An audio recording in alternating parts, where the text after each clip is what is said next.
यह कहानी बादशाह अकबर के जमाने की है।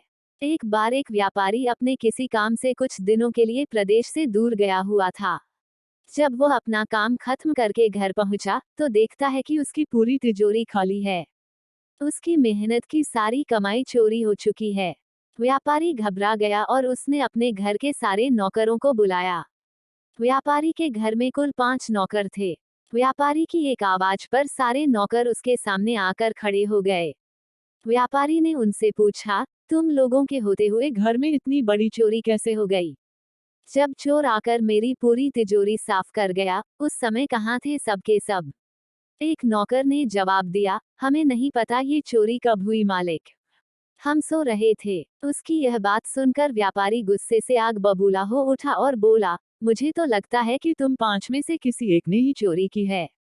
तुम्हारा हिसाब अब बादशाह अकबर ही करेंगे। यह कहता हुआ वो महल की ओर चल पड़ा। बादशाह अकबर अपने दरबार में बैठकर जनता की समस्या सुन रहे थे कि तभी व्यापारी वहां पहुंच गया।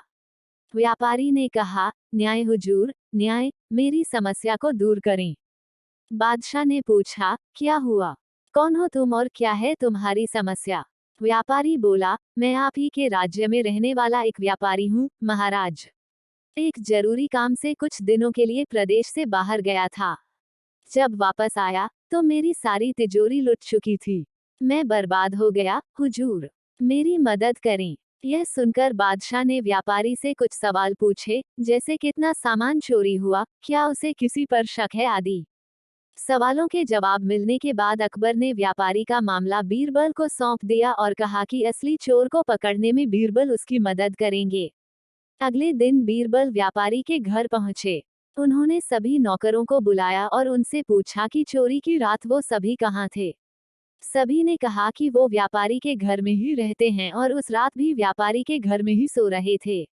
बीरबल ने उनकी बात मान ली और कहा, आप सभी को परेशान होने की जरूरत नहीं है।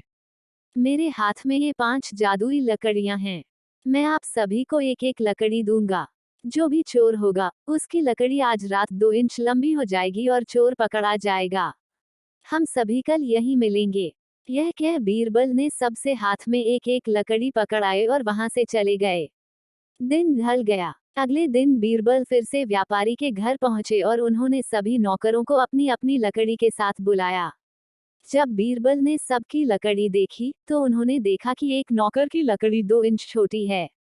बस फिर क्या था? बीरबल ने तुरंत सिपाहियों को उस नौकर को पकड़ने का आदेश दिया। व्यापारी इस पूरी घटना को समझ नहीं पाया और असमंजस से बीरबल की तरफ देखने लगा। बीरबल ने व्यापारी को समझाया कि कोई लकड़ी जादुई नहीं थी, लेकिन चोर को इस बात का डर था कि उसकी लकड़ी 2 इंच बड़ी हो जाएगी और इस डर से उसने अपनी लकड़ी को 2 इंच काट दिया और वो पकड़ा गया। व्यापारी बीरबल की चतुराई से बहुत प्रभावित हुआ और उसका धन्यवाद किया। कहानी से सीख। बच्चों, बीरबल ने चोर को पकड़ा कहानी से हमें यह सीख मिलती है कि गलत काम चाहे जितना भी चतुराई से किया जाए, लेकिन वो सभी की नजरों में आ जाता है और उसका अंजाम हमेशा बुरा ही होता है।